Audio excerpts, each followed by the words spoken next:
Special update পাওয়ার জন্য subscribe করে bell আইকনে ক্লিক করতে ভুলো না।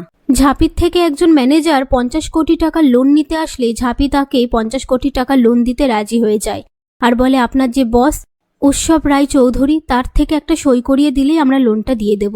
সে কথা শুনে ম্যানেজার সেখান থেকে চলে যাওয়ার পর ব্যাংকের একজন স্টাফ ঝাঁপিকে বলে, এর জন্য সেলিব্রেশন হবে না?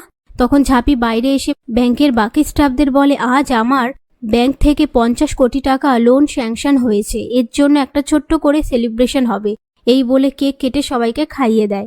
সেই মুহূর্তে ম্যানেজার এসে বলে, একটা কথা ছিল, আমার বস আপনার ব্যাংক থেকে লোনটা ক্যান্সেল করছে।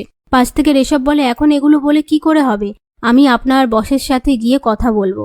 তখন ঝাঁপি বলে, তোর যাওয়ার দরকার নেই, আমি গিয়ে কথা বলছি। এই বলে ঝাঁপি সেই ব্যাংকে এসে দীপের গলা শুনতে পায় আর উৎসব বলে যে বসটার কাছে ঝাঁপি আসে তাকে দেখে ঝাঁপি বলে ওঠে, তুমি আমাকে চিনতে পারছো? আমি ঝাঁপি, তোমার স্ত্রী। কিন্তু দীপ বলে, কে আপনি? আমি আপনাকে তো চিনতে পারছি না। এই বলে তূর্ণীকে ডেকে বলে, এই মেয়েটাকে এক্ষুনি এখান থেকে বের করে দাও। তূর্ণী বলে, তোমার লোনটা ক্যান্সেল হয়েছে বলে এর জন্য তুমি এরকম ভাবে লোন লেনদেন করো নাকি? এই নিয়ে তাদের কথা হয়। তারপর তূর্ণী ঝাঁপিকে বাইরে নিয়ে এসে বের করে দেয়। এরপর ঝাঁপি বাড়িতে এসে সবার সামনে বলে, আজকে আমি তোমার ছেলেকে দেখেছি, ও ফিরে এসেছে। কথা শুনে সবাই খুশি হয়ে যায়। পাশ থেকে ঋষভ বলে, দীপদা বেঁচে আছে?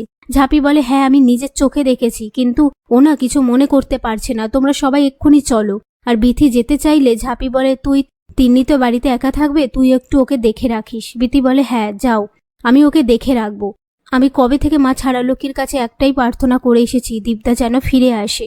তারপর ঝাঁপি সবাইকে নিয়ে বেরোনোর সময় তিন্নি বলে, কোথায় যাচ্ছ তোমরা? আমাকেও নিয়ে চলো।